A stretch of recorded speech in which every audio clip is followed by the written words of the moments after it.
Hello students, कैसे हो आप सभी। उम्मीद करती हूँ बहुत अच्छे होंगे और बहुत ही मन लगाकर अपनी पढ़ाई कर रहे होंगे। मैं प्रिया स्वागत करती हूँ आपका आपके यूट्यूब चैनल प्री 10 क्लासेस में, जहाँ पर आज हम पढ़ रहे हैं क्लास 12 का फिजिक्स का चैप्टर नंबर 3।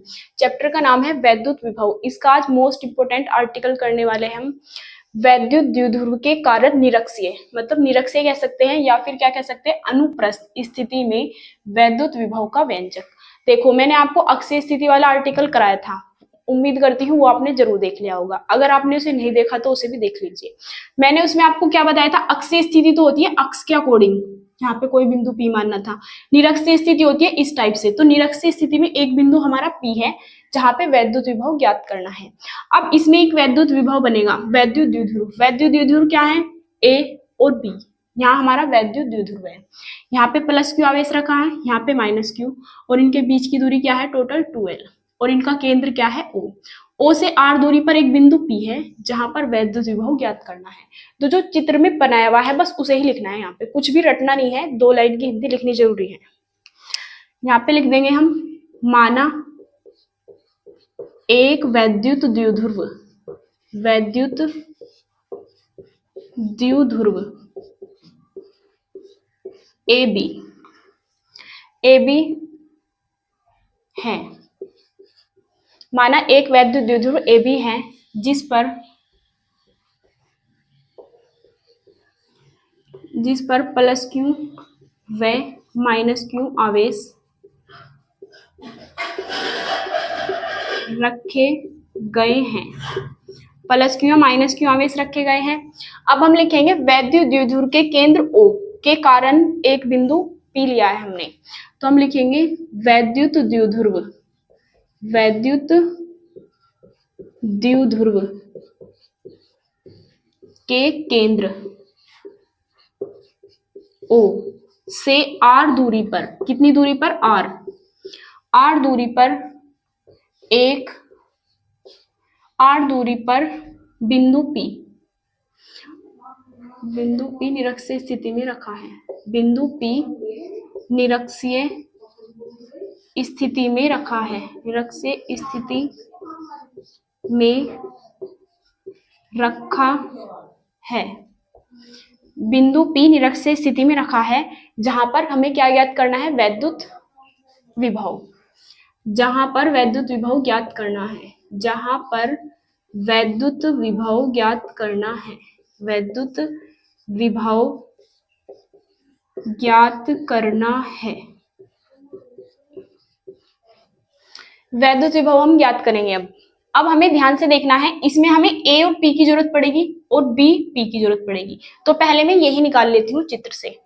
तो इसमें हम लिखेंगे, हम चित्र से त्रिभुज आप कोई सा भी ले सकते हो। आप ये त्रिभुज ले लीजिए या फिर ये त्रिभुज ले लीजिए।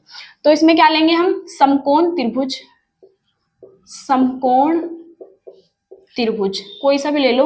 AOP में, AOP में पाइथागोरस प्रमेय से, पाइथागोरस प्रमेय से। पाइथागोरस प्रमेय तो आप सभी को पता होगा। पाइथागोरस प्रमेय होती है कर्ण का वर्ग बराबर लंब का वर्ग और प्लस आधार का वर्ग। लेकिन ये लगती किसमें है, समकोण त्रिभुज में ही लगती है। समकोण त्रिभुज वो होता है जिसमें 90 डिग्री का कोण बना होता है। तो ये भी 90 डिग्री का कोण है, ये भी 90 डिग्री का कोण है। इसमें हम क्या लेंगे, कर्ण देखो क्या है, हमारा कर्ण है AP, तो AP का वर्ग, लंब क्या है हमारा R, तो R का वर्ग, आधार क्या है हमारा L का वर्ग। तो AP का वर्ग बराबर R का वर्ग R स्क्वायर, L का वर्ग L स्क्वायर। अब हम क्या लेंगे, दोनों ओर का वर्गमूल, क्योंकि हमें तो AP चाहिए, तो इधर का भी वर्गमूल इधर का भी वर्गमूल। तो AP की वैल्यू कितनी आ गई हमारी, under root R square plus L square. इसी प्रकार BP का मान भी यही होगा, B से लेके P तक। इसी प्रकार BP बराबर under root R square plus L square. अब हम क्या करेंगे, एक बार तो निकालेंगे प्लस क्यू आवेश के कारण बिंदु P पर वैद्युत विभव, और एक बार निकालेंगे माइनस क्यू आवेश के कारण बिंदु P पर वैद्युत विभव। फिर V1 V2 को आपस में जोड़ देंगे। तो अब हम लिखते हैं प्लस क्यू आवेश के कारण, प्लस क्यू आवेश के कारण बिंदु P पर, बिंदु P पर वैद्युत विभव, वैद्युत विभव सूत्र क्या होगा, V1 बराबर 1/4πε0 के Q अपॉन R। R देखो अब बीच की दूरी कितनी दी है हमें, AP, तो यहाँ पे क्या रख देंगे हम, AP। AP का मान कितना है हमारा, √R² प्लस L², इसका मान यहाँ पे रख देंगे।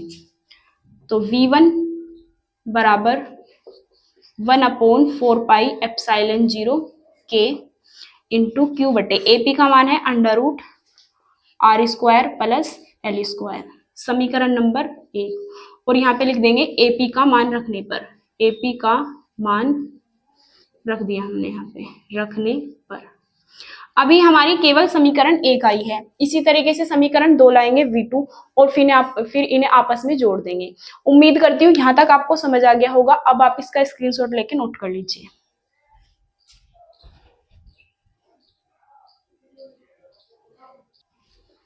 अब हम आगे देखते हैं, आगे लिखेंगे माइनस क्यू आवेश के कारण बिंदु P पर वैद्युत विभव। तो यहाँ पे लिखेंगे हम माइनस क्यू आवेश के कारण, आवेश के कारण बिंदु P पर वैद्युत विभव, वैद्युत विभव।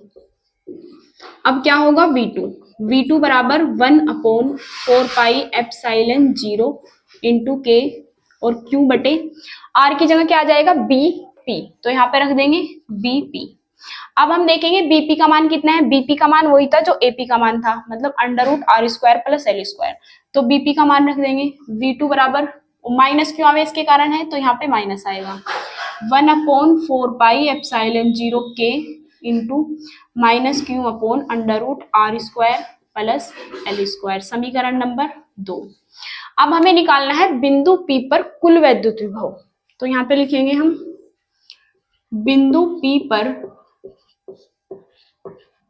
कुल वैद्युत विभव, कुल वैद्युत विभव क्या होगा, V बराबर V1 प्लस V2। V1 और V2 का मान रख देंगे। V1 का मान तो हमारा ये है 1/4πε0 के Q बटे √R² प्लस L²। अब देखो प्लस माइनस माइनस, क्योंकि माइनस का है तो यहाँ पे क्या आ जाएगा, माइनस का 1/4πε0 के Q बटे √R² प्लस L²। अब ये दोनों सेम सेम है और यहाँ पे माइनस है तो ये इससे क्या होगा, कट जाएगा। तो V बराबर कितना आ गया हमारा 0, तो 0 वोल्ट होगा निरक्षीय स्थिति में वैद्युत विभव का व्यंजक। उम्मीद करती हूँ यहाँ तक आपको समझ आ गया होगा। अब आप इसका स्क्रीनशॉट लेके नोट कर सकते हैं। ये आपको नोट दोबारा नहीं करना है और ना ही आपको दोबारा चित्र बनाना है, यहाँ से नोट करना है और यहाँ तक नोट कर लीजिए। और अगर आप हमारे चैनल पर नए आए हैं तो प्लीज चैनल को सब्सक्राइब जरूर कर लीजिए। अपने दोस्तों के पास वीडियो को ज्यादा से ज्यादा भेजिए, जो मतलब किसी को कुछ समझ में नहीं आता, बस पास होना चाहता है फिजिक्स में किसी भी तरीके से, इंपोर्टेंट पर्सन चाहिए। तो मैं इस सीरीज में आपको केवल इंपोर्टेंट पर्सन ही करा रही हूँ, कुछ भी फालतू बकवास नहीं और कुछ भी एक्स्ट्रा क्वेश्चन नहीं करा रही हूँ। केवल जिसको पेपर में बिल्कुल आने के चांसेस है वही आर्टिकल करा रही हूँ, वही थ्योरीज करा रही हूँ। इसके बाद आंकिक पर्सन की मैं सीरीज चलाऊंगी आपकी, जब थ्योरी कंप्लीट हो जाएगी। तो वीडियो को प्लीज ज्यादा से ज्यादा देखिए और सब अपने दोस्तों के पास भी जरूर भेजिए। अब हम मिलते हैं अगली वीडियो में, तब तक के लिए जय हिंद जय भारत। अब आप नोट कर लीजिए।